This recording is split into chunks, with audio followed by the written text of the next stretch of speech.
Սուրճ ու սեր առավոտից։ 9:30 բարի գալուստ հանրային ռադիոյի ուղիղ եթեր։ Կարոտած ասում եմ բարի լույս հարգելի ռադիոլսողներ, ողջունում ենք Քեզ էլ բոլորին։ բարի գալուստ։ Շնորհակալություն։ Բարի լույս բոլորին, միասին սկսում ենք 2026-ի 30-րդ աշխատանքային շաբաթը։ Պահ 2026։ 2026, այո, այդպես գեղեցիկ է հնչում։ Հուլիսի 20-ն է, օրը երկուշաբթի, բարի լույս բոլորին։ Եվ աշխատանքային շաբաթը դիմավորում եք մեզ հետ հարգելի ռադիոլսողներ Տիգրան Հարությունյան։ Եւ վերադարձած Լուսինե Մուրադյան։ Կարոտած նաև կարող եմ ասել եւ շատ երջանիկ եմ, որ կրկին եթերում եմ։ Սկսեցինք։ Ախիմ յարը չկա կողքի սիրտս կուլա առանցյալ Մի թող աչքս ճամպի ծառի, մի թող աչքս ջուր դառնա Իմ դարմանը քո աչքերն են, քո աչքերն ինձ տեղ ու ջար Գարուն եկել սիրտս լծվել քունս պախել սիրունջան Սեր եմ գտել կաղքի միջին թարլան և սիրունյական Գարուն եկել սիրտս լծվել քունս պախել սիրունջան Սեր եմ գտել կաղքի միջին թարլան և սիրունյական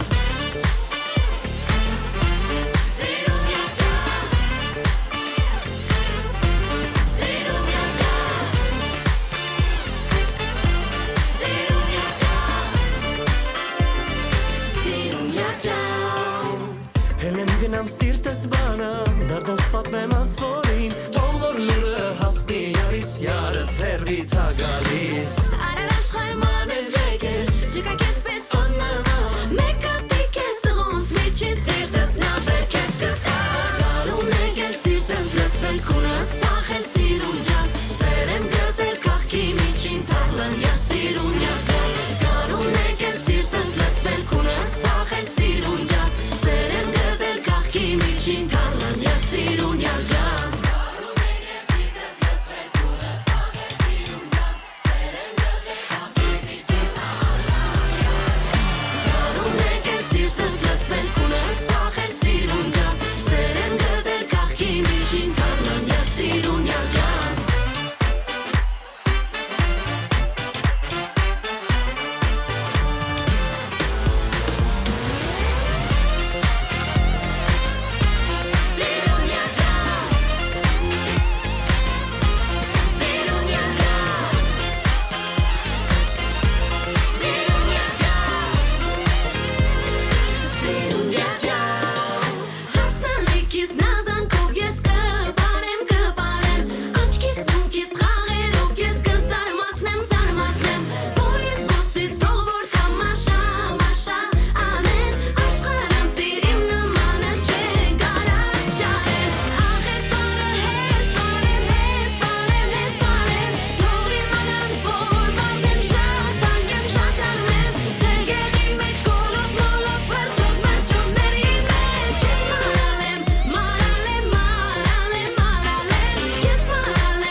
Չգիտես մի բարի, դու էդ բարը Չգիտես մի բարի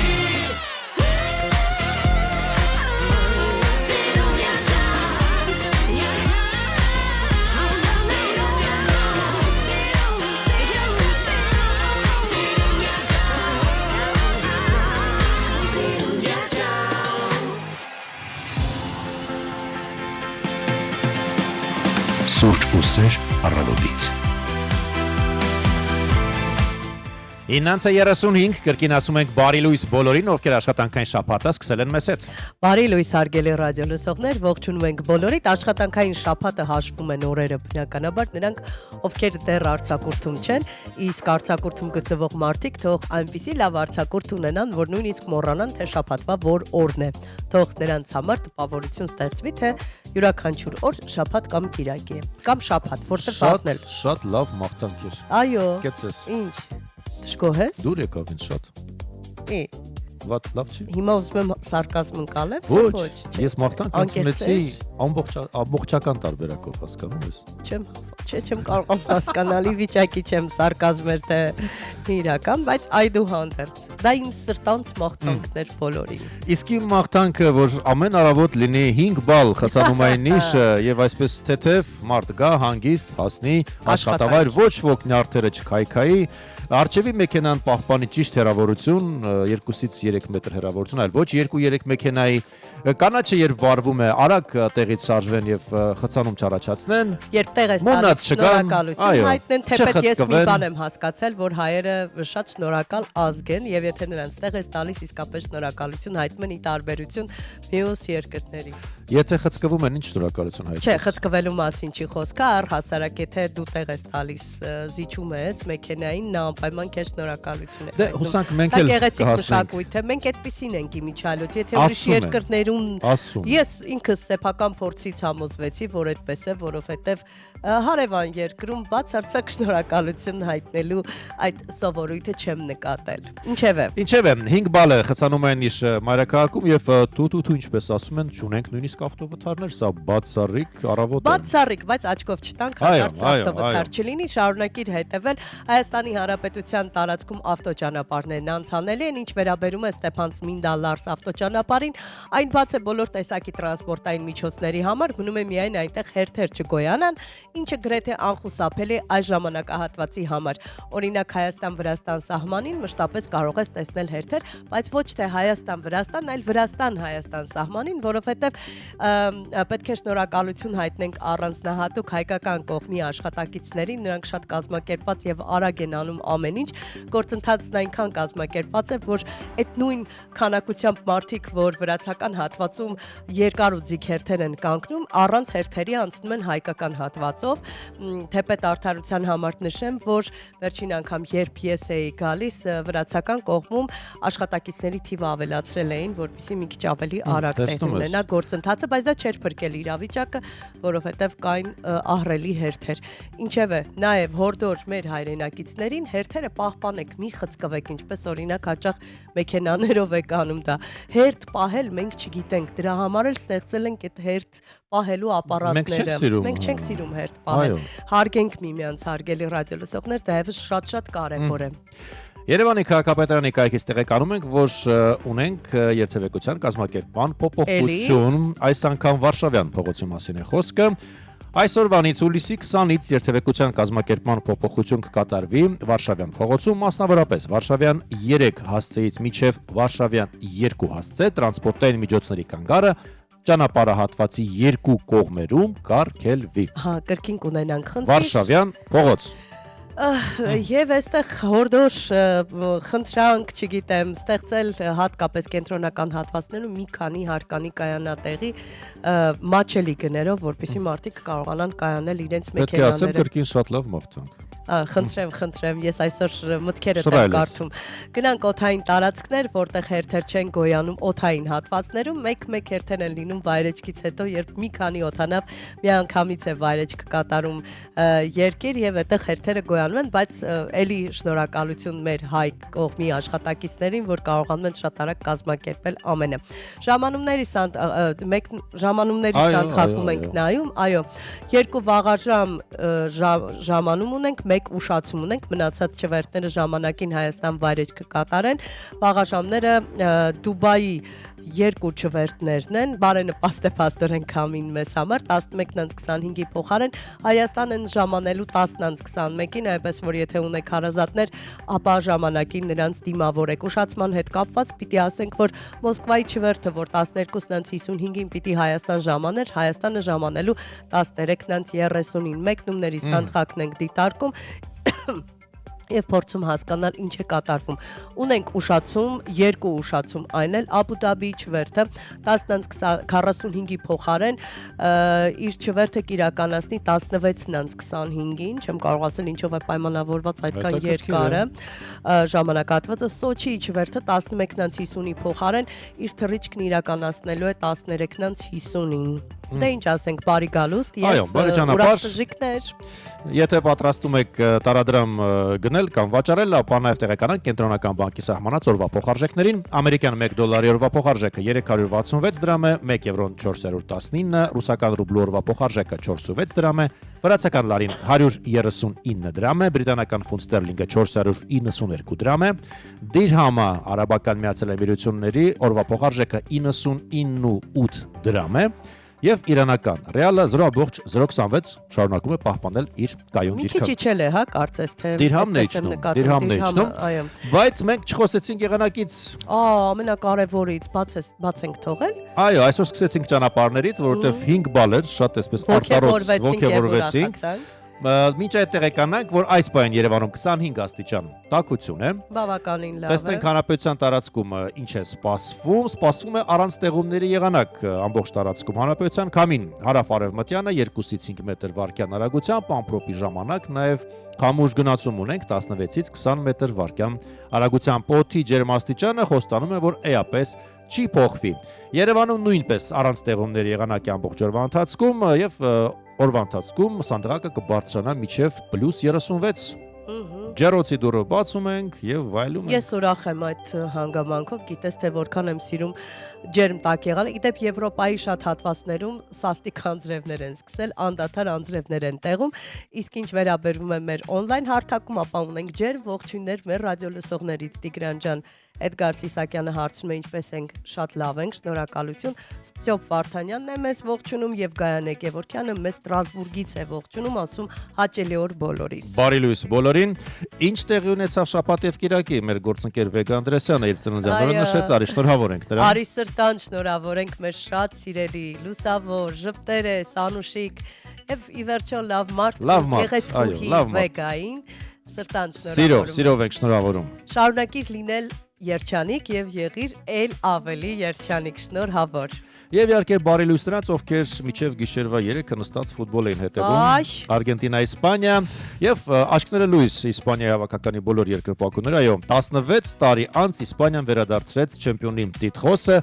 Իդեպ հաղթանակի համար, չեմպիոնական հաղթանակի համար թիմը կստանա $51 միլիոն։ Էլի փողերն է հաշվում։ Դե բա ինչ անենք։ Իդեպ ասեմ ողջունում եմ նաեւ նրանց, ովքեր իմ օրի էին, այսինքն ֆուտբոլը չէին դիտում, բայց աղմուկ աղաղակից չէին կարողանում քնել, ինչևէ։ Բարի լույս, իսպանական տրամադրությամբ շարունակում ենք առավոտը։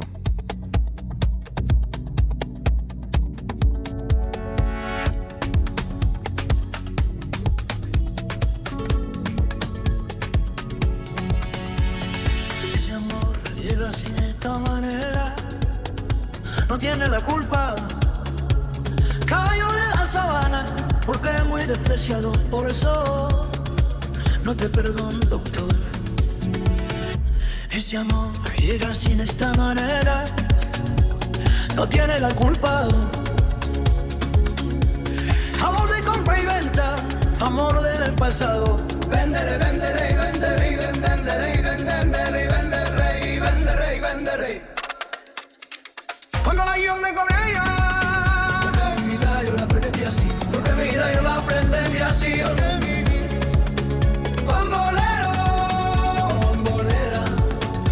porque mi vida yo la prefiero vivir así. No te dejes donde yo, tú de mi vida la fortuna del destino, el destino del desamparado. Lo mismo ya cayó, lo mismo soy yo. No te encuentro alabando, te dejo sin amor, no te encuentro de verdad. Por esos días no encuentro así de nada. Lo viví hasta ayer, lo pienso en ti, ti. Bambolero, bambolero, porque mi vida yo la prefiero vivir así. Bambolero, bambolera,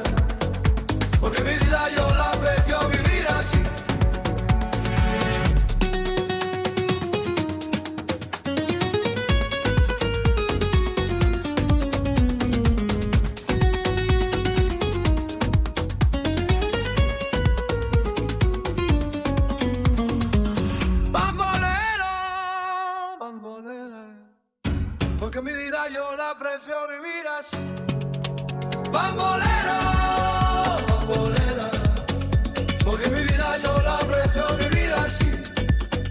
Bambolero, bambolera. Porque mi vida yo la prefiero vivir así. Bambolero, bambolera. Porque mi vida yo la prefiero vivir así. Bambolero, bambolera. Porque mi vida yo la prefiero vivir así. Bambolero, bambolera. Porque mi vida yo la prefiero vivir así. Օլե, բամբոլեյո։ Բամբոլեյո։ Իսպանական տրամադրություն, գիշերվանից ֆուտբոլային տրամադրությունը վերածվեց նաև երաժշտական տրամադրության։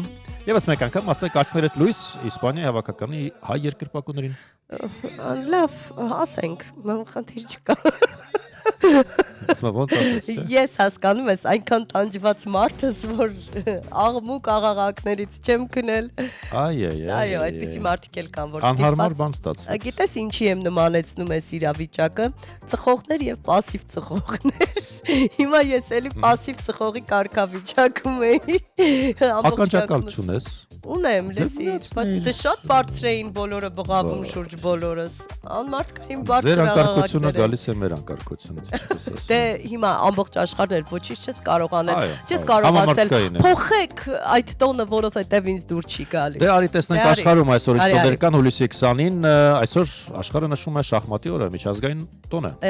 Ինչով մենք կարող ենք հպարտանալ, որովհետև մենք ունենք բազմաթիվ փայլուն շախմատիստներ, չեմպիոններ եւ շախմատային դպրոց, իդեպ տարածքի ներկայացուցիչները, երբ ներկայացնում են Հայաստանը, նրանք առանձնակի ուշադրություն են հրավիրում այն հանգամանքին, որ Հայաստանի դպրոցներում շախմատի առարկա գոյություն ունի եւ իրենց համար լավ առումով շատ զարմանալի է, ասում են տեսեք ինչ խելացի են վարվել երեխաներին սովորեցնում են ստրատեգիական մտածողություն հենց Դա դպրոցում։ ուրախալի է, ողջունելի։ Հայ շախմատիստների մասնավորապես շնորհավորում ենք շախմատի միջազգային օրվա առիթով։ Այսօր կարելի է աշխատավայրում ուտել տորտ։ Ինչու՞, որովհետև տորտի միջազգային օրն է։ Համեղ տորտ։ Համեղ Քիչ կրեմով, շոքեր։ Հա, էլի։ Քիչ կրեմով, Չթունավորվեք թեթև հանդերձ։ տորտ, այո, որ իմիջայլոց այսօր ցածկի համաշխարհային օրն է։ Չգիտեմ ոնց ենք ցածկել։ Կարող ենք ցածկելով Տաղավարում քայլել։ չենք կարող Դա ցածկել, չենք կարող եւ կարող ենք տեղափոխվել տիեզերք։ Տիեզերք, որովհետև այսօր տիեզերքի հետազոտության օրն է։ Այսքանը Այո։ միջազգային օրացույցից Գնանք տեսնենք ազգային ազգային տոների ցանկում ինչ կա նահանգներում ինչպես միշտ հետաքրքիր տոներ կան լուսնի ազգային օր են նշում ամերիկացիները այսօր։ Միացյալ Նահանգներում նաև նշում են փայտիկով սառնաշաքարի ազգային օրը, շաքարակլոր է, էլի մոտավորապես։ Միգուցե։ Նման է, ուղղակի սառը չէր մեր շաքարակլորը, բայց դե փայտիկով է։ Հաջորդ ազգային օրն եմ ուզում հասկանալ Ես շան չեմ բնից կարող հասկանալ։ դուրս գալու ազգային օր։ Շան բնից շան դուրս գալու մասին է խոսքը, թե Միգուցե։ շան բնից Մարդու։ մարդու։ Դեպի խոսքը։ Այսպիսի հարցեր են Ոնց ուզում եք առաջանում, լինել թե հասկացեք։ չլինել, սա է խնդիրը։ Հաջորդն էլ մի տեսակ շատ տարօրինակ ազգային տոն է, անճոռնի բեռնատարների օրը։ Այն որ իրենք շատ մեծ են։ Դա արդեն Չի փաստ է։ քննարկվում, բայց իմիջայլոց ասեմ նաև շատ հետաքրքիր մի բան նկատել ես, երբ դուրս ես գալիս քաղաքից դուրս եւ երթևեկում ես ու տեսնում ես այդ մեծ բեռնատարները, երեկոյան հատվածում հաճախ նկատում ես թե որքան ջանք են թափել, որպիսի գեղեցկացնեն իրենց բեռնատարները, լուսավորություն, կարծես նոր տարվա սեղան լինեն կամ տոնածառն են, լավ առումով նկատի Չի բացառում օրերից մի օր նահանգներում նաև բեռնատարների գեղեցկության մրցույթ անցկացնեն եւ այնտեղ լինեն գեղեցիկ բեռնատարներ։ Իմիջայլոց հա շատ հետաքրքիր Եթե անճոռնի զարդարանքներ եմ բեռնատարների նկատել։ օր կա, ուրեմն գեղեցիկ Դե հա, բեռնատարներ ուղղակի իհարկե։ լինի։ Խնդրեմ, մենք արդեն ասացինք, որ այսօր նշում են տորտի միջազգային օրը, բայց Բայց- նահանգներում այսօր նշում են բախտավոր թխվածքի ազգային օրը։ Այստեղ պիտի ասենք բախտավոր Այո։ թխվածքի։ Ուզում եմ հասկանալ ինչ նկատի ունեն բախտավոր թխվածք, այն որ կոպեկ են գցում Չունենք թխվածքի մեջ, հարցի ընկնում է նա բախտավոր է։ Միգուցե։ Գուցե, ինչ է։ Ինչև է, շարունակենք։ Իդեպ բարեկամության օր են նշում Արգենտինայում։ այո, Արգենտինայում, Բրազիլիայում եւ կարծես էլի մի տեղ է հանդիպել ինձ, այո, Չիլիում։ Երեք երկրում նշում են բարեկամության օր։ Ինչու մենք էլ ապրեն։ չնշենք բարեկամության օրը։ Ռուսաստանում այսօր կան հետաքրքիր տոներ, օրինակ մայթ եզրով քայլելու օր են Այս ինչի միանգամից գնացիր այդտեղ, լավ։ Դե այդպես ուզում եմ Գնաց։ ասել, որ նաև դանդալոշների տոն են նշում Ռուսաստանում։ Ես որոնեցի եւ հասկացա, որ դանդալոշը դա բալբեսն է։ Այդպես է Բալբես։ թարգմանվել ուղղակի եւ եւ կորցրել ընդհանուր կարող ենք ասել ինչ որ առումով ռուսերեն ասեմ էլ իզյումին կան Խայցը ապրես այո ծովի օրեն նշում Ճապոնիայում եւ գնանք առաջ հասկանանք էլ ինչ կա Կոլումբիայում անկախության օրեն նշում Կոլումբիայում են նշում անկախության օրին հաճելի է իդեպ ուզում եմ ողջունել բոլոր կոլումբիացիներին ինչու ես եղել եմ այնտեղ եւ հաճելի հիշողության գիրկը ընկա շատ ջեր մարդիկ են Միչայլոց դու այնտեղ շատ բարձրահասակ ես լինելու շատ այո Ես բարձրահասակ աղջիկ եի, պատկերացնում ես, դու ինչքան բարձրահասակ ես այնտեղ։ Չէ, ես այնտեղ եմ գնում, որտեղ ինձանից բարձրահասակներ կան։ Ինչու՞։ Սա ինչ բաներ։ Ինքնագնահատականը բարձրանում է եւ դու բարձրահասակ ես զգում քեզ։ Գնանք առաջ։ Տեսնենք ինչ իրադարձություններ են գրանցվել տարիներ առաջ այսօրը 1976-ին առաջին անգամ հետազոտվում է Մարսի մակերևույթը։ Եվ իզուր չէր, որ մենք տոներից մեկը տիեզերքի հետազոտության օրն է այսօր նաև, կարծում եմ սրա հետ կապ ունի ինչ որ առումով։ Տեղափոխվենք 1960 թվական եւ տեղափոխենք Շրի Լանկա։ Առաջին անգամ կառավարությունը կին ղեկավար է ունենում, այն էլ Շրի Լանկայում, վարչապետ է ընտրվում Սիրիմավո Բանդարանայիկեն։ Ասեմ, որ Լուսինեն երկի ժամանակ պարապում էր, ինչպես ճիշտ արտաբերել այս բավականին դյուրին ազգանունը։ Այո։ 1940-ի այսօրը ամերիկյան Billboard երաժշտական պարբերականը հրատարակում է ամենահայտնի երգերի առաջին ցանկահիտ շքերթը։ Իմիջայլոց 1924 թվականի այսօրը Փարիզում հիմնադրվել է շախմատի միջազգային ֆեդերացիան FIDE-ն, հենց այդ օրն էլ նշվում է շախմատի միջազգային օրը, դրանով էր պայմանավորված։ Տեղափոխվենք Գերմանիա։ Տեղափոխվենք BMW-ի սիրահարներին ասեք աչքներդ լույս, հենց այսօրն է ծնվել BMW առևտրական ապրանքանիշը, գրանցումը տեղի ունեցել 1917-ի այսօրը։ Նույն թվականի այսօրը սերբերի, խորվատների ու սլովենների ներկայացուցիչները Կորֆու կղզում հռչակագիր են ստորագրել, որտեղ արտահայտել են այդ ազգերի համար միասնական պետություն ստեղծելու ձգտումը։ Մուլտիպլիկացիայի պատմության սկիզբն է դրվել հուլիսի 20-ին 1877 թվականին։ 1810 թվականի հենց այսօրը հայտարարվել է անկախ լատինամերիկյան պետության Կոլումբիայի ստեղծման մասին։ Դե իսկ աշխարհի առաջին հրատարակչությունը գրանցվել է Քեմբրիջում 1534-ի հուլիսի 20-ին։ Արագ նաև ասենք, թե ովքեր են ծնվել հենց այսօրը։ Սկսենք։ Կարլոս Սանտանա, խնդրեմ, մեքսիկացի ծագումով երգիչ, երգահան, կիթառահար Սանտանայի գործերը շատ հայտնի են, նրա ծննդյան տարեթիվն է 1947-ը։ Բրազիլացի սուպերմոդել Ժիզել Բունթենն է ծնվել 1980-ի այսօրը։ Ամերիկացի դերասանուհի Նատալի Վուդն է ծնվել այսօր 1938-ին։ Նաև ամերիկացի բասկետբոլիստ Ռեյ Ալենն է ծնվել 1975-ի այսօրը։ 20-րդ դարի երկրորդ կեսի հայ կերպարվեստի ամենակարկառուն ներկայացուցիչներից նշանավոր գեղանկարիչ Մինաս Ավետիսյանի ծննդյան օրն է այսօր, նա ծնվել է 1928 թվականին։ Ամերիկացի եւ մեքսիկացի սցենարիստ եւ կինոպրոդյուսեր Ռոբերտո Օրսին ծնվել է 1973-ի այսօրը։ Իտալացի բանաստեղծ Ֆրանչեսկո Պետրարկան է ծնվել այսօրը 1304 թվականին։ Եվ Ալեքսանդր Մակեդոնացուն անդրադառնանք, Մակեդոնիայի արքա աշխարհակալ այո մեր թվարկությունից առաջ 356-ի հենց այսօրն է ծնվել։ Կրկին բարի լույս բոլորին եւ կրկին ուզեմ անդրադառնալ երեկվա ֆուտբոլի առաջնության փակման արարողությանը, որտեղ նաեւ բոլորին հիացրեց 67-ամյա Փոփի թագուհի Մադոննան, լսում ենք հատված երեկվա ելույթից, որից հետո կդիմավորենք արդեն մեր ռադիոլուրի գործընկերոջը։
Սուրճ ու սեր առավոտից։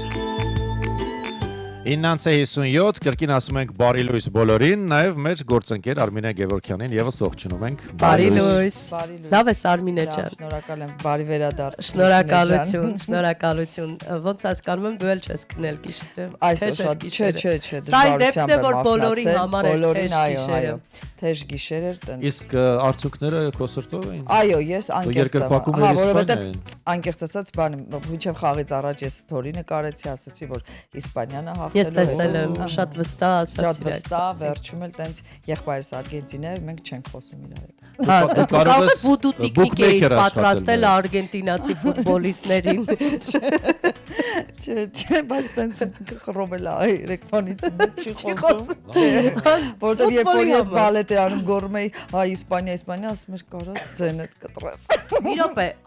կարելի է ֆուտբոլի համար հարաբերություն փչացնել։ Ես անկեղծ ասեմ, այդպես ֆուտբոլասեր չեմ, ուղղակի այդ վերջի խաղերը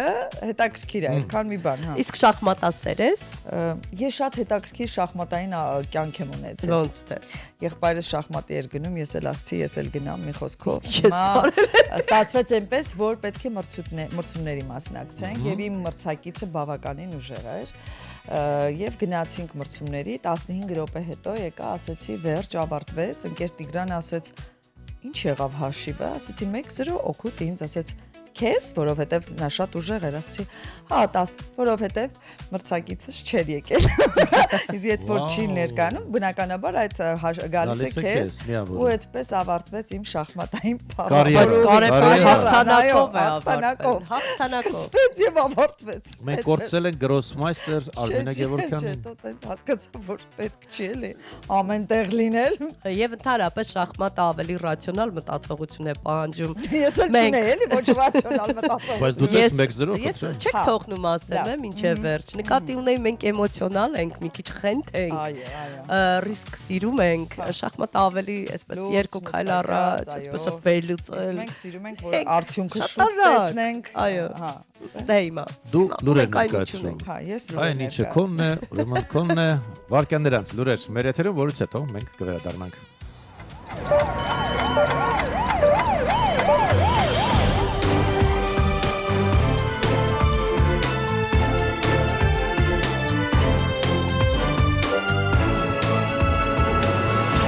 Հայաստանում ժամը 10 է։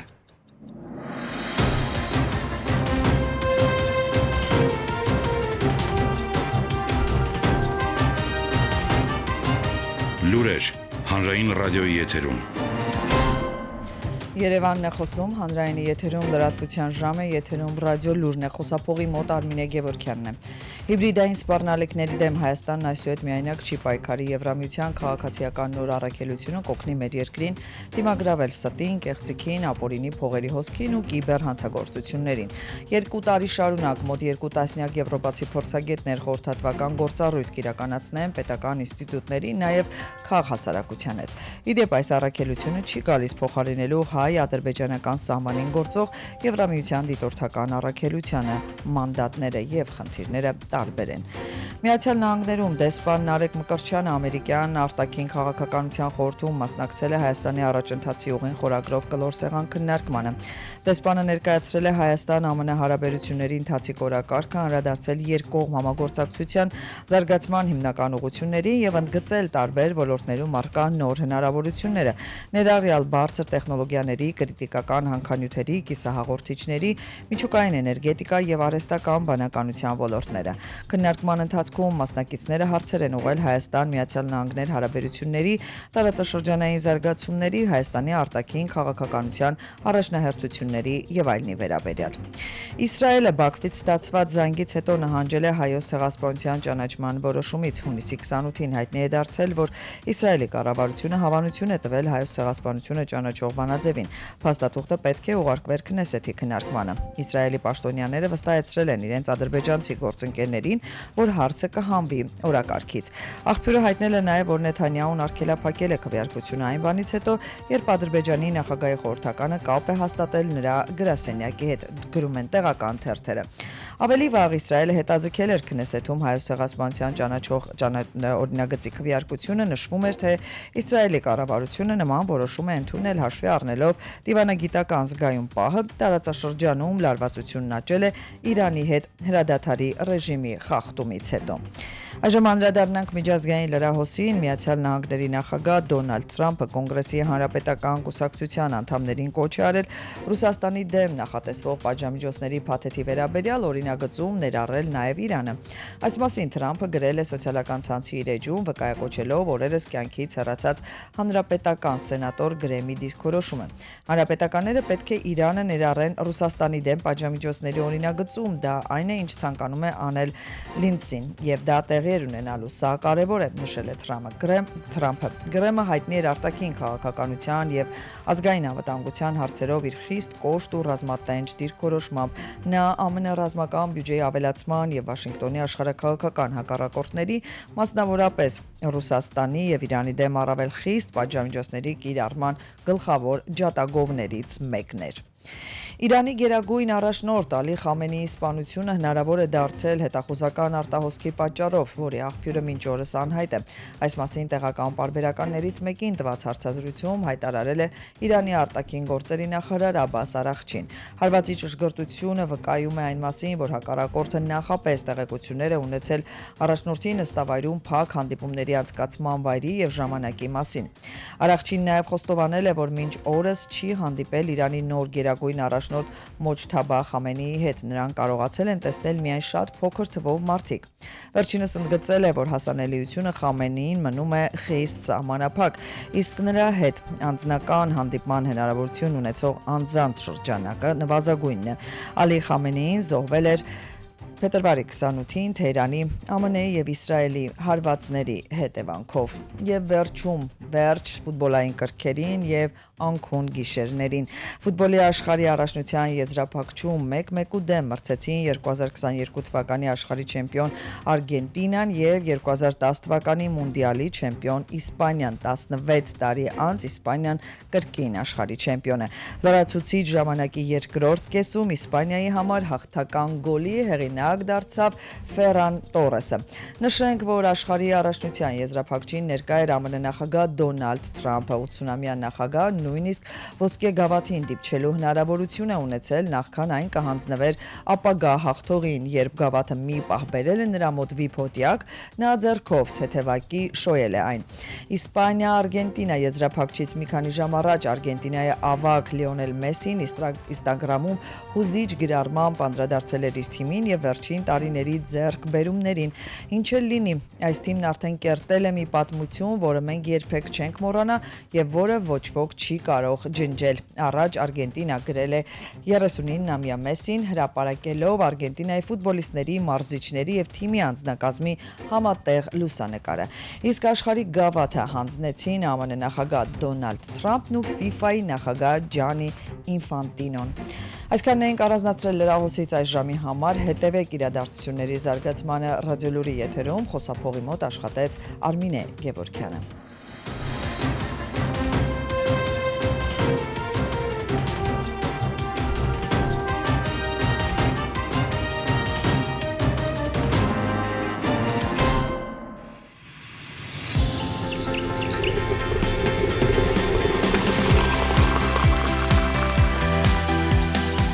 Սուրճ ու սեր առավոտից։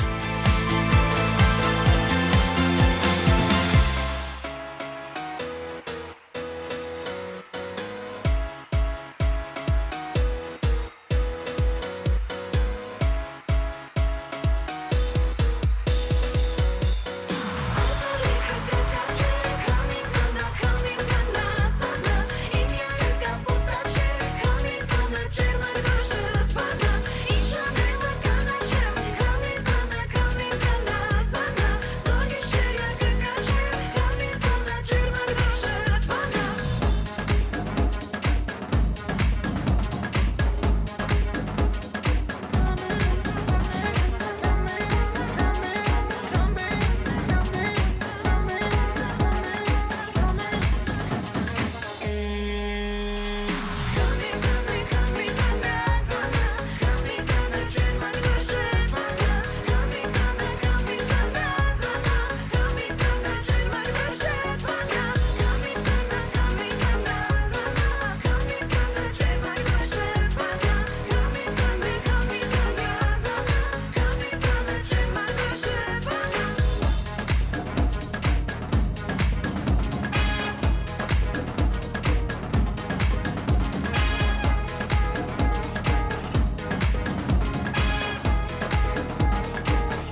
Սուրճ ու սեր առավոտից։ 10:10 րոպե, սա հանրային ռադիոյի առավոտյան եթերն է։ Եվ եւս մեկ անգամ ողջունում ենք բոլորիդ հարգելի ռադիո լսողներ, հիշեցնում, որ ոչ միայն կարող եք լսել, այլև կարող եք դիտել մուտք գործելով arm.radio.am եւ իհարկե Facebook-յան հարթակներ, եւ հիշեցնենք, որ միավորված ազգերի կազմակերպությունում այսօրը հուլիսի 20-ը միաձայն ընդունվել է շախմատի միջազգային օր հռչակելու մասին բանաձև, որը իդեպ հեղինակել է Հայաստանը եւ համահեղինակել է 54 երկիր։ Շախմատը պարզապես մրցակցություն չէ, այն համբերության, որը օրինակ ես չունեմ, հաշվարկի, որոշումների կայացման եւ ռազմավարական մտածողության դպրոց է։ Եվ այս բանսիրով ուզում ենք ողջունել շախմատիստուհի, կանանց գրոսմայստեր, տղամարդկանց միջազգային վարպետ, Հայաստանի կրկնակի չեմպիոն, շախմատի Հայաստանի կանանց հավաքականի նախկին անդամ, մանկավարժության դոցենտ Լիլիթ Գալոյանին ասում ենք բարի լույս։ Բարի լույս։ Ինչպե՞ս եք Լիլիթ։ Շնորհակալ եմ։ Շնորհավորում ենք ձեզ։ Շատ շնորհակալ եմ։ Ոնց եք նշում այս օրը։ Երևի այսպես հոգեպես ուրախ եմ լինում այս օրը, որովհետև շախմատի միջազգային տոնն է ու ամբողջ կյանքը անցկացնելով շախմատին զուգահեռ։ Ընդհանուր քանի տարի եք որ շախմատի ոլորտում եք։ Շատ երկար, այդպես որ ասեմ տարիքս կիմանաք էլի։ Լավ մոտավոր ասեք։ 30 եւ պլյուս տարիներ։ Ես շախմատում եմ, այո։ Շատ երիտասարդ եք երևում։ Իսկ ո՞նց եղավ մաման papan տարան շախմատի խմբակ ամենասկզբում դուք չէիք ուզում թե ուզում եք։ Ես իմ գիտակցության տարիքն արդեն սկսեցի հասկանալ ինչա կատարվում շրջապատում, տեսնում էի հայրիկիս ու եղբորը շախմատ պարապելուց ու ինքս էլ ձգվում էի դեպի շախմատը։ Հայրս շատ էր սիրում շախմատ ու եղբորս հետ տարված շախմատով ամեն օր պարապում էին, ինչ-որ ֆիգուրները տեղաշարժում էին։ Հետո սկսեցի ինքս էլ սովորել, բայց այդպես չէի խելագարվում շախմատի համար։ Շատ սիրում էի այդ մրցակցությունը, շատ սիրում էի հարցեր տալ, բայց այո, արդեն եղբայրս ինձանից բավականին ուժեղ էր։ Եվ հայրս եւ որոշեց եղբորս տանել շախմատի, ինձ էլ կողքից որ տանը մենակ չմնամ, տարան ընդունեցին շախմատի։ Հազուտ դա էր, բայց դուք ուզում եք, ցանկությունը կար։ Ցանկությունը մրցակցելու կար, ցանկությունը խաղալու շատ մեծ էր, այդ մտավոր այդ ամենամարտը ինձ պահեց շախմատում։ Իսկ եղբայրը Եղբայրը եւս հասավ հաջողությունների, նա ֆիդե վարպետ է, բայց առավել մեծ հաջողությունները տրվեցին ինձ։ Ինչու՞մ իհարկե հորս եւ եղբորս այսպես մասնակցությունը կան, այո, իրենք շատ համոզեցին ինձ որ լինեմ շախմատում, որովհետեւ ինձ շատ բաներ հետաքրքրում, բայց շախմատը ինձ հեշտ էր տրվում։ Ու այդ տարիներին շախմատը արդեն իր ծաղկունքն ու զարգացումն էր ապրում, ու այսպես հաջողությունների հետևից ինձ էլ ոգևորեցին, գայթակղեցին, այո, եւ ես մնացի շախմատում, ինչի համար իհարկե շնորհակալ եմ շախմատին հետ կապ ունեցող եւ հորս եւ եղբորս եւ բոլորին, ովքեր ինձ պահեցին շախմատում։ Շախմատում հաստորեն հաղթանակներն են նաև պահել ձեզ, կարող ենք այդպես ասել։ Սկզբում ավելի շատ դեռ երբ հաղթանակները չէի, այդքան հաջողությունների առումով հաղթանակները չէի գիտակցում, այսպես հենց մենամարտը ինձ շատ գրավիչ էր։ Ես այդքան չէի լարվում, չէի ճնշվում պարտություններից, շատ ոգևորիչ ձևով ամեն օր գնում էի խաղերի ու շատ խաղալով ես դարձա իմ տարիքում Հայաստանի չեմպիոնը եւ այդքան լուրջ չէի զբաղվում շախմատով։ Պարագայում կարող ենք ասել, որ զուտ լուրջ չէիք ընդունում ձեր պարտությունները, դրա համար էլ այսպես ավելի չէիք կոտրվում եւ շարունակում եք գնալ առաջ։ Այո, այդ բնավորության գծեր կային, որ իրոք ինձ պահում էին շախմատում, հեշտ էին պահում։ Ես չէի կոտրվում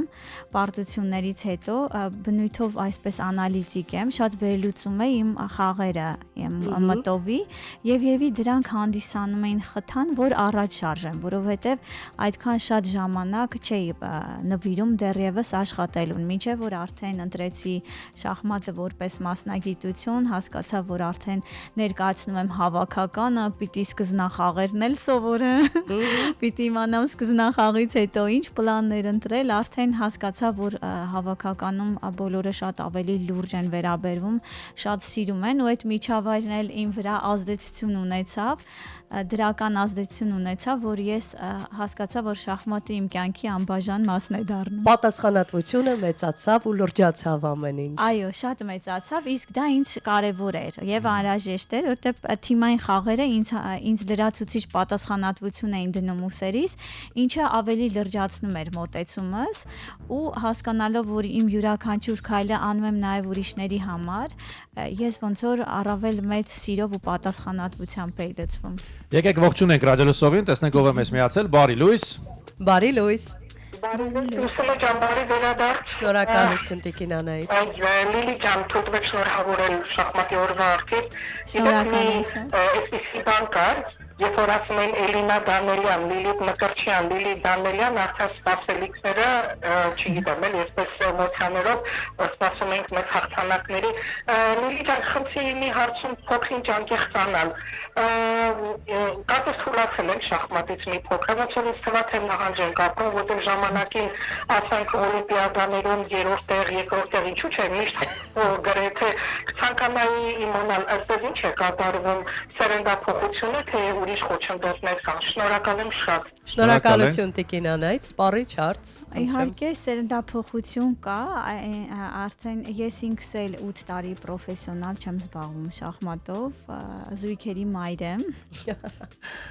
Դե որ ասեմ զույգերի մայր եմ, բնականաբար շատ զբաղված եմ եղել երեխաներով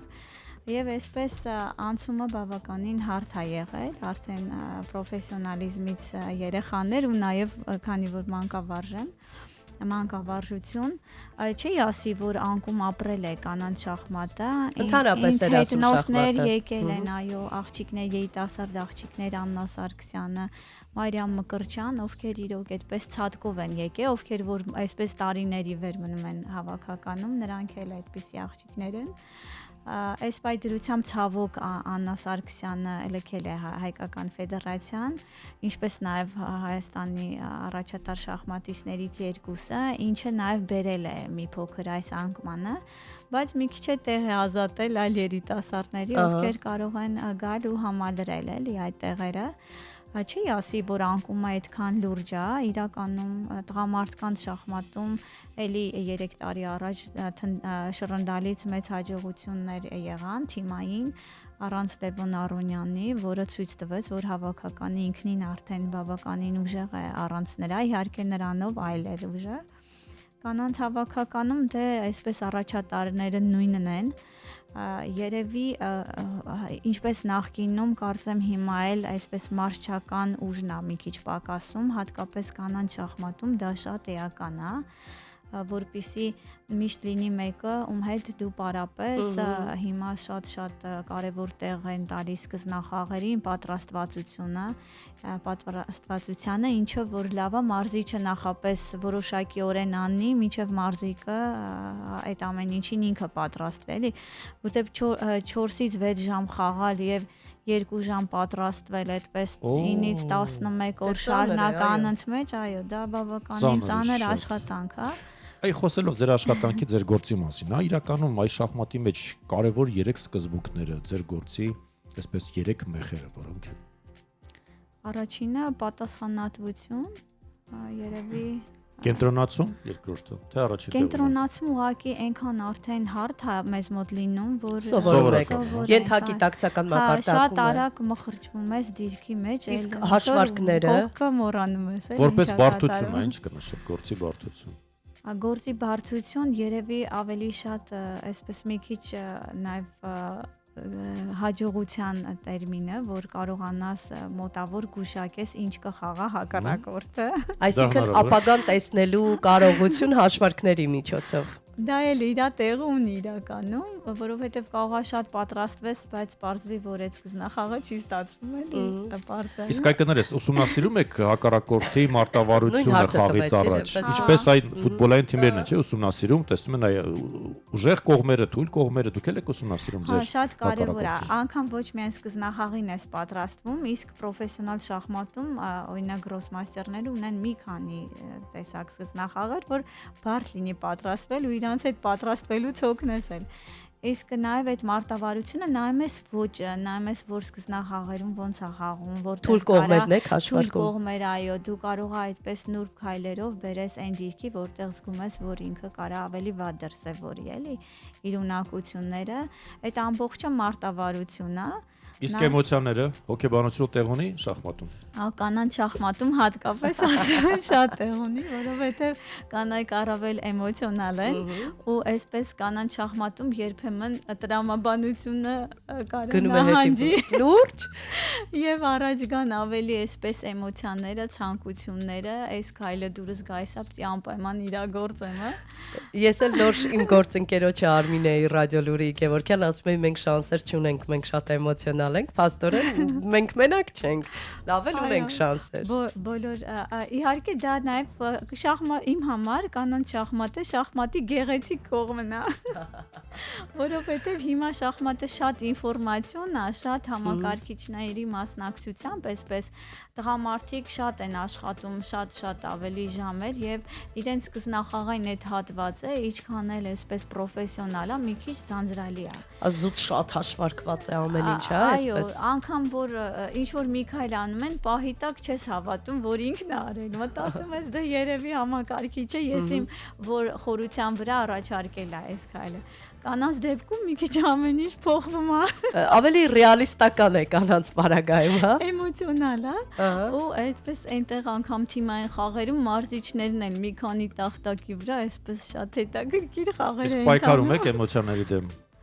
Չեմ պայքարել, ինձ առանձնապես չեն խանգարել էմոցիաները, ինձ ընդհանրապես որ խաղում եմ, այդ պահին ինչ որ մի բանով շեղել, կտրել, բավականին բարդ է։ Կենտրոնանում եք ամբողջությամբ խաղի վրա։ Էմոցիաները խանգարել են հաջողություններից մի քայլ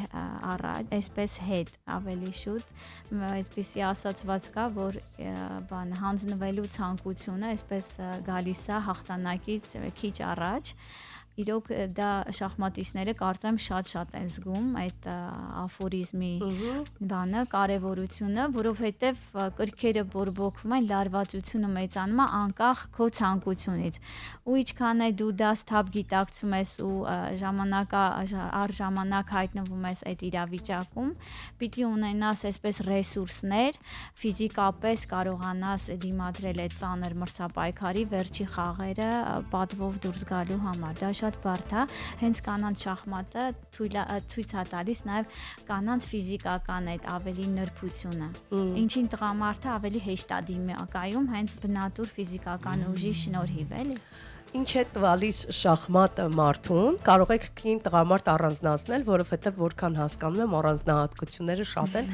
Ինչ է տալիս շախմատը մարդուն իրական կյանքում, շախմատից դուրս։ Ինձ շախմատը շատ բան է տվել կյանքում, ոչ միայն ապագա, հաշվարկ ինձ թվում է երբեմն շախմատի խանգարում է, որովհետև պրոֆեսիոնալիզմին այն ինչը քո մոտ հեշտ է ստացվում ու լավ է ստացվում, կարա նաև քո թերությունը դառնա։ Ես հաճախ իմ ուսանողներին եմ ասում, որ քո առավելությունը նաև քո թերությունն է, դու պիտի բալանսի մեջ պահես, որովհետև մեր ուժեղ կողմը մեզ միշտ առաջ է տանում, մենք այդ ուղղությամբ ենք մտածում։ Օրինակ, տակտիկապես ուժեղ շախմատիստը միայն տակտիկա ավելի շատ մտածում ու մոռանում է դիրքային, ստրատեգիական հաշվարկների մասին։ Այսինքն դու պիտի քեզ տախտակի առաջ այնպես կառավարես, որ այդ քո առավելությունները քեզ առաջ տանելով միևնույն ժամանակ իդեմս քեզ չգործեն, էլի։ Կան մեթոդներ, որոնց միջոցով դառնում եք ձեր մրցակցի համար անկախատեսելի խաղացող։ Դուք տեսեք, ասացիք, որ հաշվարկում եք դիմացինի թույլ կողմերը, փորձում եք հասկանալ ինչ ստրատեգիայով է խաղում, հա, այս ամբողջը փաստորեն վերլուծության արդյունք է։ Կարողանում եք արդյոք մեթոդներ կան, որ այնպես անեք, որ դիմացինը չկարողանա հաշվարկել, թե դուք ոնց կխաղաք եւ ինչ կանեք։ Դե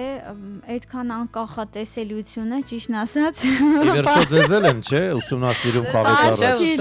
Իհարկե։ Չլինել կանխատեսելի լավ իմաստով շատ փոքրիկ այդպես պատուհան կա օգտագործելու, երևի սկզնախաղերում։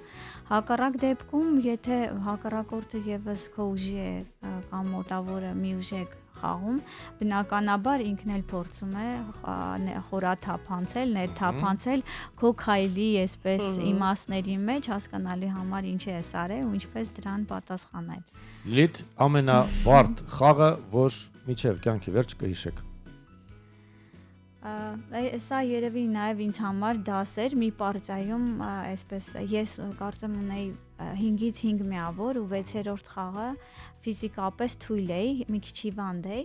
ու շատ փոքր առավելություն ունեի։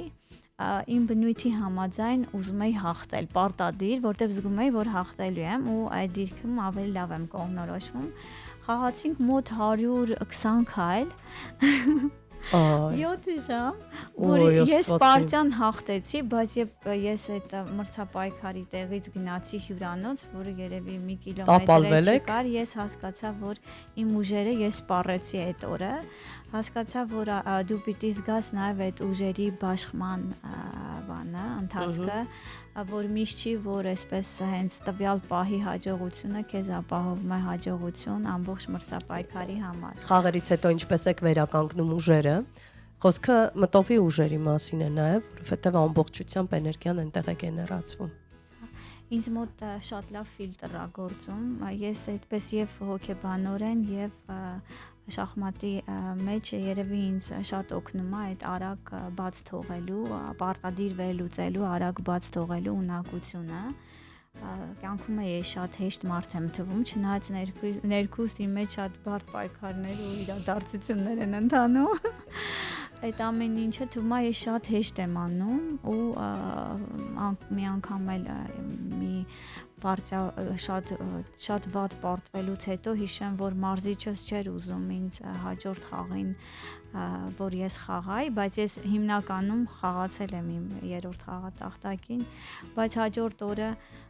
նա ինձ ասաց, ես հասկացա, որ ուզում եմ, որ ավելի լավ է այսօր խաղա վիրավոր առյուծը։ Ինձ մոտ երևի այդ ֆիլտրը ու ես հաղթեցի այդ խաղը, ինքը շատ անհանգիստ էր իշեմ պարծես կողքից գրեթե չէր հեռանում, մտածում էր երևի պրավալ կգնա էլի այդ վատ պարտությունից հետո ես չեմ վերականգնվի, բայց իմ մեջ այդ ուժերը գտնվում են ու երևի այդ ֆիլտրը, որ ինչ որ կարողանում եմ վերլուծել իրավիճակը ու հասկանալ, որ ցանկացած անկում, ցանկացած պարտություն ինչ որ նաև աճի գրավական է, ինչ որ բանի սկիզբը է։ Մարզչի գործոնը մեջ բերեցիք, մարզիչ շախմատիստ հարաբերությունները եւ մենք հասկանում ենք, թե որքան մեծ ու կարեւոր է մարզչի գործոնը այս պարագայում։ Շախմատիստի հուզական հոգեկան վիճակի առումով։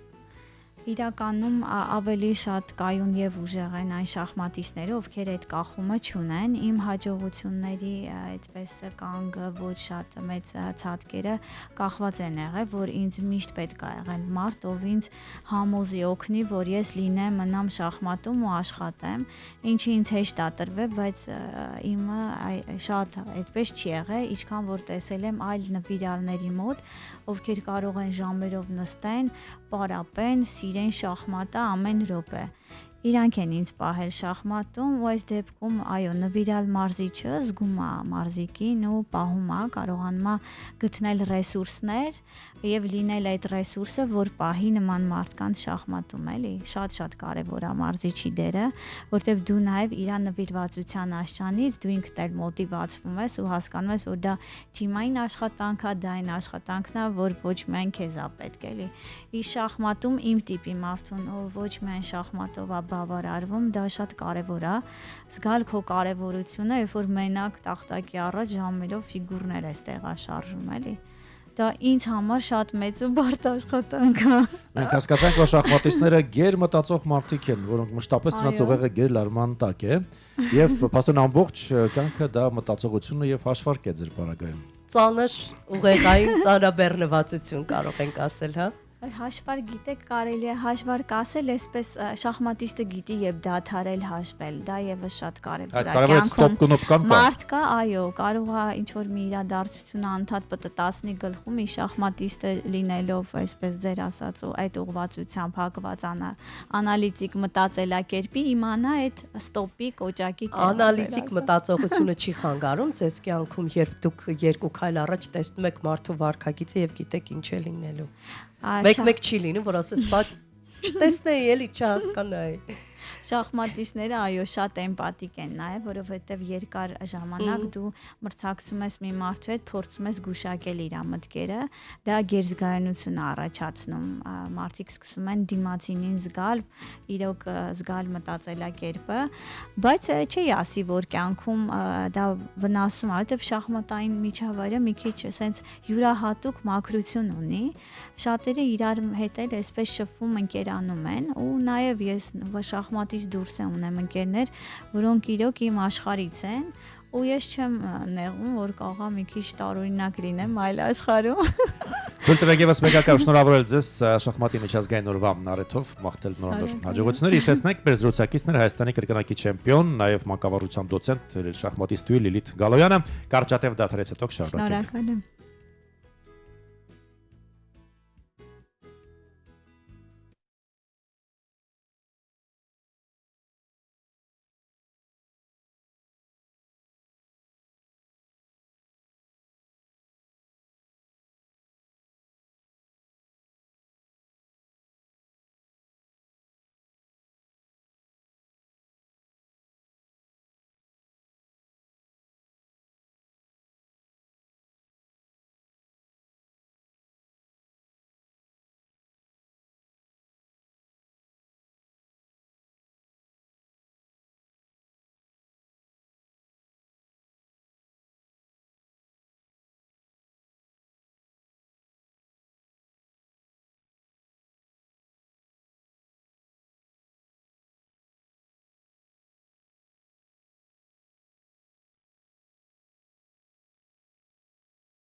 Սուրճ ու սեր առավոտից։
me or I go Houdini. I come and I go.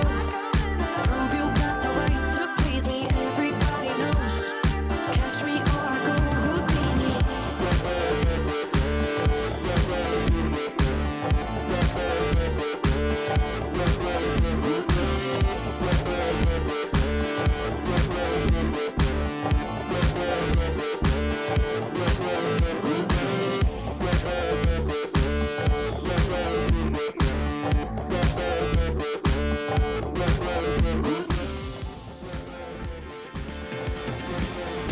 Սուրճ ու սեր առավոտից։ 19:37 կրկին ասում ենք բարի լույս նրանց ովքեր հուլիսի 20-ի առավոտ անցկացնում են մեզ հետ։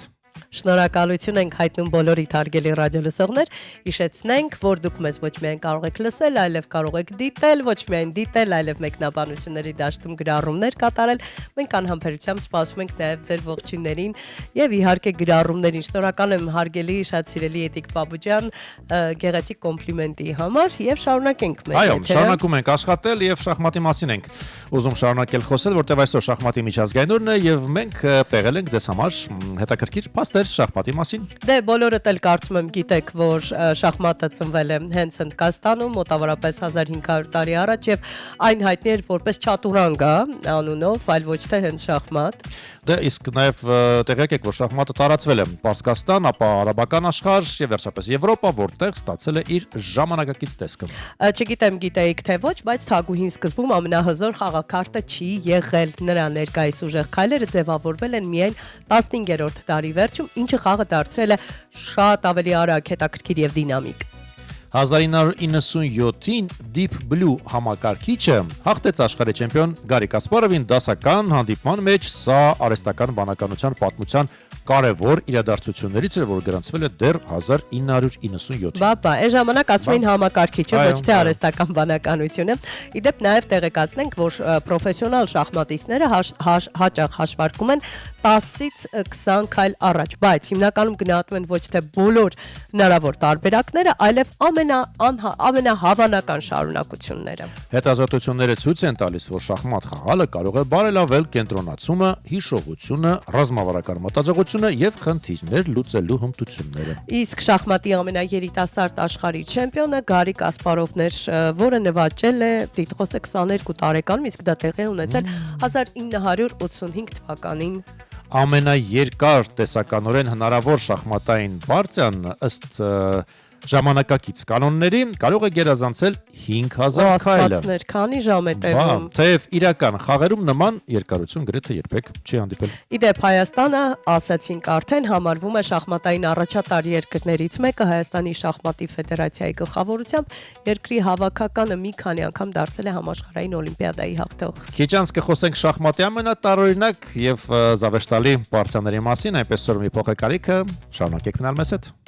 I could be a doctor and I could be a nurse. I think I see the problem, it's only gonna get worse. I need night medication, just show me where it hurts. I need to rock you, baby, before your body bursts. Let me work it out. Let me work it out. Oh yeah, yeah. Let little mama work you out. Hold on. You wanna work it out? Work it out.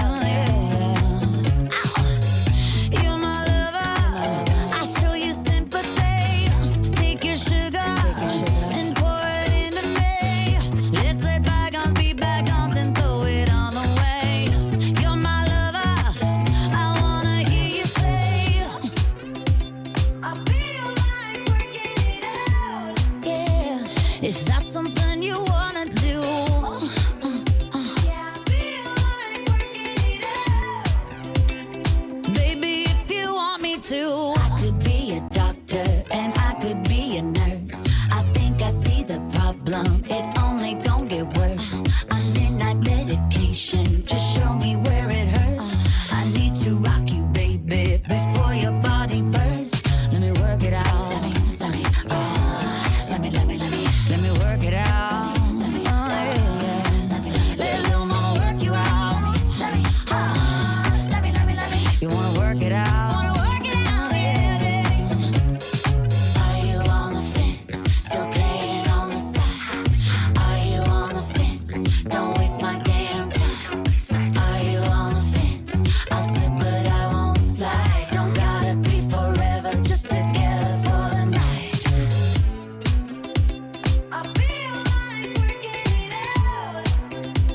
Is that something you wanna do?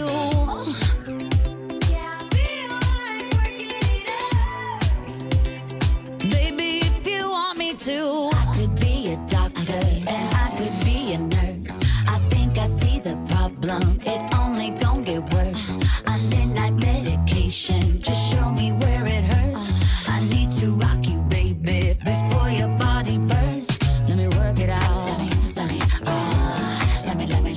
Let me work it out. Let me work it out. Let little mama work you out. Let me. You wanna work it out?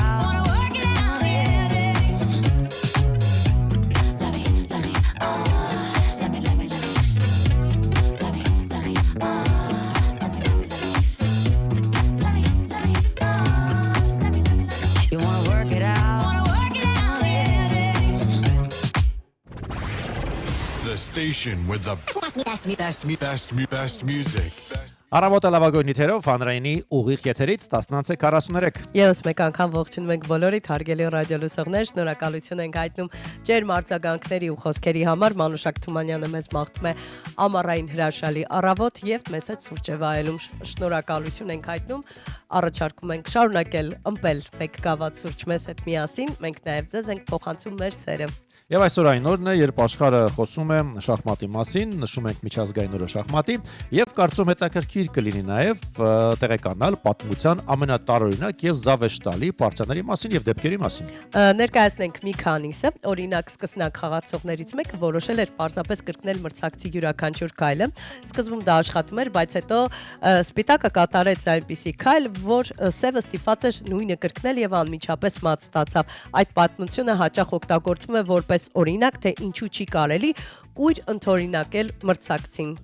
Շատ հազվադեպ, բայց եղել է մրցաշարային պարտիա, որտեղ հաղթողը չի վերցրել հակառակորդի ոչ մի խաղաքար։ Հակառակորդը հայտնվել է այնպիսի դիրքում, որ ստիպված է եղել հանձնվել առանց որևէ փոխանակման։ Սա շախմատի ամենատարօրինակ հաղթանակներից մեկն է։ Իսկ Հիկարու Նակումարան մի առցանց ցուցադրական խաղում սկսել է միտումնավոր տարօրինակ քայլեր կատարել, որպեսզի շփոթեցնի այն ժամանակվա ուժեղ շարժիչներից մեկին, ռիբկային, եթե ճիշտ եմ ասում։ Ստացվել է ոչ միայն ուսուցողական, այլև շատ զվարճալի հանդիպում։ Կա հայտնի սիրողական պարտիա, որտեղ խաղացողը զինվորը հասցրեց վերացման, ստացավ 2 թագուհի, բայց այնքան վատ դասավորեց դրանք, որ երկուսն էլ փաստորեն անօգուտ դարձան եւ պարտիան կորցրեց։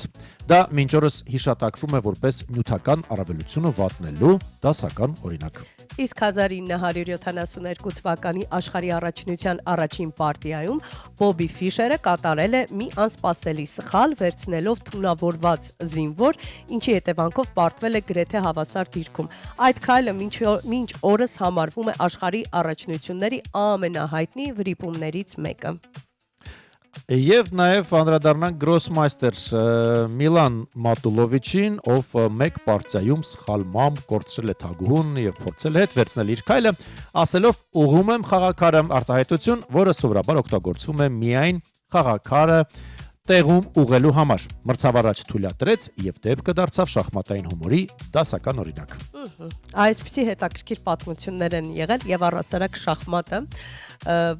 տարբեր հարթություններով մտածելու հնարավորություն է տալիս եւ բավականին խորքային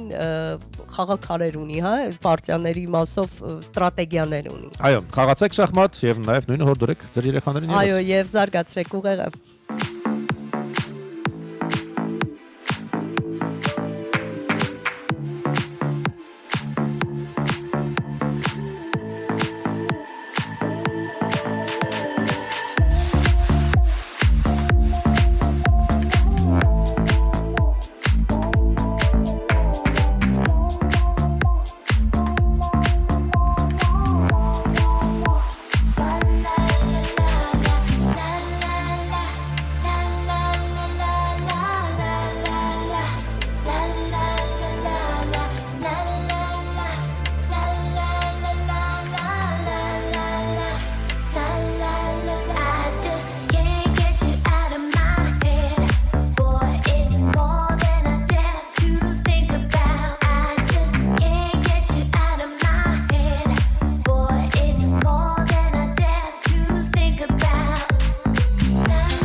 Երևի ռադիոլսողները երգում էին Kylie Minogue-ից միասին։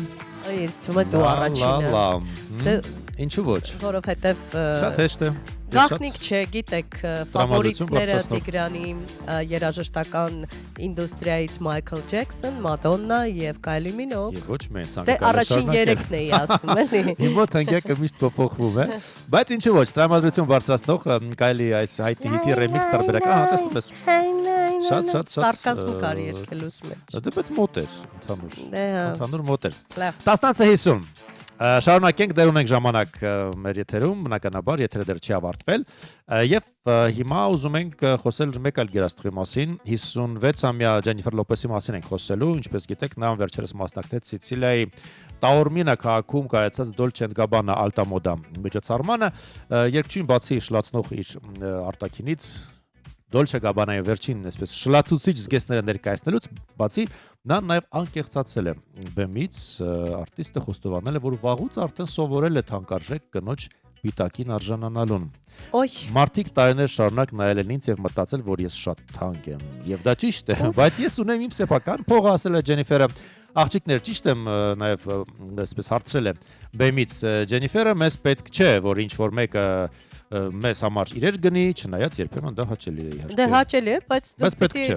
Ոչ թե պետք չէ, այլ դու պիտի կարողանաս հոգալ քո ծախսերը եւ գնել այն, ինչ սիրտդ ուզում է։ Ոչ թե հույսը դնես, որ ինչ-որ մեկը պիտի գնի այն, ինչ դու ուզում ես։ Լոպեսը քեսից փոխել է խոսակցությունը եւ բացահայտել է, թե ինչն է իր կարծիքով տղամարդուն իսկապես գրավիչ դարձնում։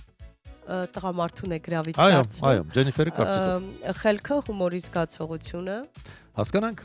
Դա ժամացույցը մեքենան կամ մասնավոր ինքնաթիռը չէ, ասել է Ջենիֆերը։ Դա այն է, երբ նա առավոտյան ձեր մահճակալն է հավաքում, կամ գիշերը ձեզ համար աման է լվանում, քանի որ դուք հոգնած եք։ Դա սեքսուալ է։ Աման լվանալը սեքսուալ Դե է։ հիմա դա է ինչ ես սեքսուալ եմ անվանում, ասել է երկչույն, որովհետև մենք կանայք ամեն ինչ անում ենք, հայտարարել է երկչույն արժանանալով հանդիսատեսի բուրըն ծափարություններին։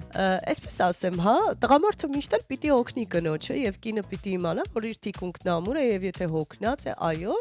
ինչու ոչ։ Բայց աման լվալը գիշերվա մասին է խոսքը։ Ես հասկացա, հիմա հարց ունեմ, երբ կինը շատ հոգնած է կամ իրեն վատ է զգում, օգնում ես, չէ՞, սատարում ես նրան, միանշանակ։ Դե բայց գիշերը քնած եմ ես։ Դու հասկանում ես։ Ջենիֆերի մոտ ինչ-որ ամեն ինչ խառնվել է իրար, ես հասկացա։ Բայց կարելի է ոչ թե գիշերը լվանալ այդ ամանները, եթե այդ վիճակում ենք։ Առավոտյան լվանալ, պակաս սեքսուալ է լինելու տղամարդը։ Բայց երկչույն ասել է հենց գիշերը, երբ տղամարդը աման է լվանում, դա սեքսուալ է։ Դա գիշերվանից է, ոչ թե տղամարդու աման լվանալը։ Եվ առավոտյան նաև մահճակալն է հավաքում։ Այդ Հասկացա։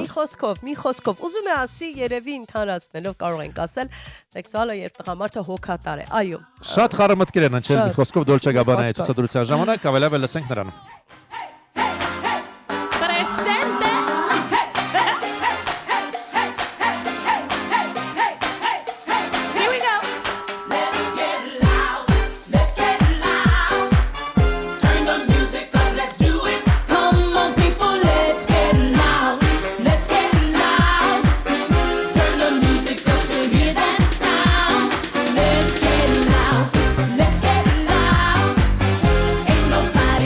Tell you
Եվ այս կրակոտ ռիթմերի Ես ներքո հարց առաջացավ։ Մի րոպե, Ինչ անենք, մի րոպե, ասա։ մինչև հրաժեշտը։ Ասա։ Հարց ունեմ։ Այդ որ ինքը ասում էր, որ սեքսուալ է այն տղամարդը, որը գիշերը Աման է աման է լվանում։ լվանում, երբ տեսնում է կինը հոգնած է։ Ուզում ես ինձ ասել, որ Այո։ Ջենիֆեր Լոպեսի տանը ամբողջ հույսը ինքն ու կամ կողակիցն են, աշխատող չկա կամ երկրորդ տարբերակը։ Դու ինձ ուզում ես ասել, որ իրենց տանը աման լվալու սարք չկա։ Ինչ ամոթ է, չէ՞ բայց։ Հարց եմ տալիս։ Հա, էլի, մեկը չկա գնեմ այդ ամա լվացող սարք առնի, հատուկ Ջենիֆերի համար։ Լավ Գիշերն էլ կա։ ամուսինը կքնի, սարքը կլվանա ապսաները։ Մի խոսքով, չգիտեմ, Բան բան չհասկացա։ Այսպես խառը ժպիտներով ուզում ենք մաղթել բոլորին հաջող աշխատանքային շաբաթ, թեթև երկուշաբթի եւ նաեւ հրավիրում ենք վաղ 9:30-ից կրկին մեր ուղիղ եթեր լսելու։ Մեր խենթ հումորիստները, մեր լավ տրամադրությունը կփոխանցենք ձեզ սուրճ ու սեր առավոտից ծրագիրն այսօր ավարտեց աշխատանքը։ Ձեզ հետ են Լուսինե Մուրադյանը Եվ իհարկե Տիգրան Հարությունյանը։ կհանդիպենք Հաջողություն։